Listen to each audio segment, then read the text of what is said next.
Alors, les tenants, c'est quoi? Ok, le tenant, comme je l'ai dit tout à l'heure, c'est que les tenants, c'est juste un espace de travail. C'est vraiment un espace de travail dans lequel vous avez vos ressources qui sont complètement isolées. C'est-à-dire que tout ce qui va se trouver dans ces tenants-là n'est limité qu'à ce tenant-là. Et donc, d'autres tenants ne vont pas pouvoir avoir accès. En tout cas, si vous voulez que personne d'autre ne puisse avoir accès, c'est limité à votre espace de travail. C'est-à-dire que ce réseau-là est créé, cet espace de travail-là, ou bien ce réseau logique est créé à la création du tenant. Quand vous créez un tenant 1, c'est votre espace de travail 1 que vous venez de créer. Et donc, l'entreprise A peut occuper ces tenants 1. L'entreprise B aussi peut aller créer son tenant et dire que non, bon, moi, ça serait un tenant 2, par exemple. OK? Et c'est donc à l'intérieur, vous pouvez maintenant aller créer des éléments. Par exemple, ici, vous voyez, il y a la partie Application Profile, Web Profile, des EPG, ainsi de suite. Donc, le tenant, c'est l'espace de travail qui permet d'isoler les ressources et les politiques de chaque client. OK? Et dans le réseau logique, c'est le premier élément que vous devez créer dans ACI. Alors, dans ACI, vous devez noter quelque chose de très important. Il existe 3 tenants qui viennent par défaut. C'est que par défaut, quand vous allez dans ACI, vous allez voir 3 tenants qui sont là par défaut. Ces tenants-là servent à quoi? Le premier tenant que j'aimerais aborder, c'est le tenant infra. C'est que ce tenant-là sert, si vous voulez, à la mise en place ou bien au bon fonctionnement de la fabrique. C'est que dans ces tenants-là, vous allez trouver plusieurs services de la fabrique qui sont déjà opérationnels quand vous commencez à opérer la fabrique. Hein. Des services comme ASAS, MPBGP, il y a aussi du VXLAN. Tous ces services-là qui vous permettent de, comment je peux dire, de ne pas avoir à bâtir, à construire votre fabrique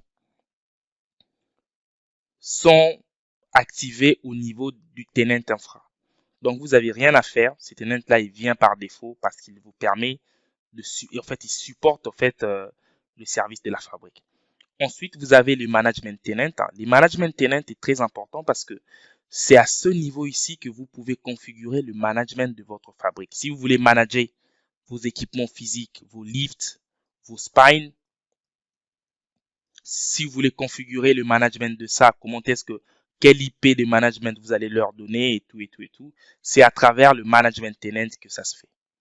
Donc, il y a un tenant dédié, en tout cas tenant réseau logique dédié spécifiquement pour le management. OK? Et ensuite, vous avez le dernier tenant qui s'appelle le common tenant. C'est le tenant qui vous permet un peu de partager vos ressources. Je vais expliquer ça un tout petit peu pour ceux qui ont besoin de bien comprendre le rôle de ces common tenants. Admettons, OK? Admettons, je rentre un peu dans mon dashboard ici. Admettons que vous avez votre fabrique, réseau physique, hein, donc j'ai mon spine et j'ai mes lifts qui sont là. Ensuite, hein, j'ai par exemple mes serveurs. J'ai le serveur 1, j'ai le serveur 1 là-bas et j'ai aussi un autre serveur, je vais les dessiner avec une autre couleur. Hein. J'ai mon autre serveur bleu. Et ici, je me dis, OK, ben écoute, dans ma fabrique, j'aurai par exemple 2 tenants. Donc, j'aurai le tenant bleu. Le tenant bleu qui, en fait, va pouvoir avoir des membres, les serveurs qui sont en bleu. Et j'ai mon tenant noir qui va avoir des serveurs qui sont des couleurs noires. OK? Admettons que pour ces 2 tenants, il y a peut-être une ressource que eux deux veulent partager. Admettons qu'il y a des serveurs qui sont des serveurs DNS. OK? Pour ces 2 compagnies, ils ont besoin de DNS pour pouvoir fonctionner. Et comme les deux n'ont pas de DNS, ils vont utiliser un DNS commun. OK, si je mets ce DNS dans les tenants de noir, ben le tenant de bleu n'aura pas accès. OK, parce que c'est une compagnie séparée. Donc, ce que je vais faire, c'est que je vais avoir mon tenant common je vais avoir mon tenant common et le DNS sera mis dans le tenant common. Et comme je vous ai dit, ces tenant common, toutes les ressources qui sont là sont en fait des ressources que je veux, ou bien ce sont des ressources qui peuvent être partagées avec les autres tenants. C'est-à-dire que le tenant bleu pourra accéder aux ressources qui sont dans le tenant common. Pareil, plutôt le tenant noir pourra accéder. Pareil, le tenant bleu aussi pourra accéder aux ressources qui sont dans le tenant common. Et ces services-là, vous avez du DNS, vous avez du DHCP, vous avez tous ces services-là. Donc, le tenant common peut vous servir à ça. Voilà un peu, si vous voulez, le rôle du tenant common qui est très important, surtout si vous voulez optimiser l'utilisation des ressources.